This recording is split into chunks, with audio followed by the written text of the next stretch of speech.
سلام خدمت همه دوستان عزیز. تو ظل گرمای ظهر تابستون اومدیم خدمت داد صادق زاوچری، اومدن که از ما چند تا سنگ جدید بخره، بریم که براش چند تا کار جدید آماده کنیم، ببینیم از کدوم خوشش میاد. بچه‌ها دنبالمون کنیم، خوشه سابسکرایب کنیم پیجمونو، بره بالا، کارهای خیلی قشنگ قرار براتون بذاریم. میخوایم بهتره کنیم. A few moments later. سلام دوباره ما اومدیم خدمت شما. بچه‌ها این هم داد صادقه، همونجوری که گفته بودیم اومدیم سنگایی که میخواد رو انتخاب کنه. خب آقا صادق گل، هر کدوم از سنگایی که میخوای رو انتخاب کن. اینجا بهشت سنگه، اینجا پشت بون ماه. من یه چیزی بگم، اینجا پشت بون ماه. همه یه کارگاه خوشگل دارن ولی ما کارگاه ما پشت بومه. حالا چون خونه همسایه هاست خیلی نمیتونم بلند بگیرم، ولی خب این گوشه پشت بوم سنگایی که شکار کردیم و ریختیم. حالا عمو صادق امروز مهمون ما شده که سنگایی که میخواد رو به انتخاب کنه. بچه‌ها من دارم میرم شکار سنگ توی بهشت سنگ. 1 دقیقه کلا وقت داری؟ چقدر سخت 1 دقیقه همش؟ 1 دقیقه بهت وقت میدم 4 تا 5 تا 3 تا سنگ انتخاب کنی که برات برش بزنم. یکی اینو من، یکی 1 دقیقه من 4 تا رو برداشتم.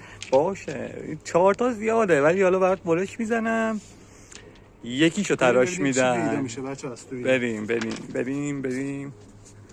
1 hour later. همشو برش میزنم، آخرتر یه جا همشو بهتون نشون میدم تا خودتون انتخاب کنید که کدومو برای داش صادقمون تراش بدید. مرسی داش بنم. از روی زمین. خب فکر کنم این خیلی خوشگله.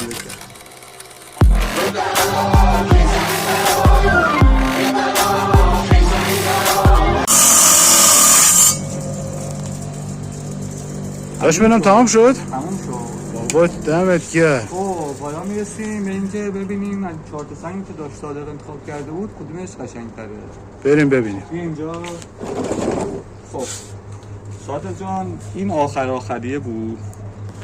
سلیمانی خوشگلیه ولی خیلی به درد تراش نمیخوره. این حالت ترک داره این بغلاش. بیداد. میشه از این ورش استفاده کرد. یه نگین سلیمانی کبود خوشرنگ بهمون میده ولی خب خیلی اینجاشو نمیتونیم نگه داریم، باید اینو بزنیم بره. این یکیش. این سومیش بود، یعنی یکی از اینم سلیمانی خیلی خوشگلیه. سلیمانی‌های جذاب ولی خب اینم اونجوری که مشخصه یه سری جاش ترک داره. داش منم نمیتونی یه کاریش بکنی برامون؟ یه کاریش میکنیم، یه جایشو براتون تراش میدم اگه خواستید انتخاب کردید که خوشگل در بیاد و بدون ترک. درد نکنه. خب این کم اینم سنگ دومیه که بریدیم. یه شجر پاییزی خیلی خوشگله، قشنگه بنا که عقیق و جاسپر تقریبا با هم قاطی شدن و جلای فوق‌العاده‌ای میگیره این سنگمون. خیلی از نزدیک قشنگتر و جذابتره و وقتی تراش می‌خوره مثلا یه جلای خیلی خفنی داره.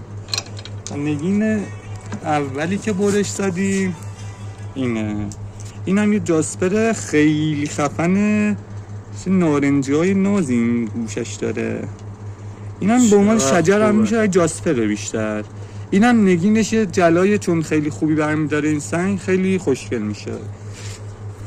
ما رو دنبال کنید، خدا دنبال کنید، به خدا کارهای خوب براتون میزنم. ببینید سنگای خوشگل براتون برش میزنم. مرسی بنم جون. بچه‌ها حالا شما یکیشو از این 4 تایی که برش زدیم انتخاب کنید تا براتون برش بزنیم و فرآیند تراش سنگو از اول تا آخرش رو براتون فیلم بگیریم. اگه دوست داشتید ما رو لایک کنید و سابسکرایب هم که بکنید. خدافظ.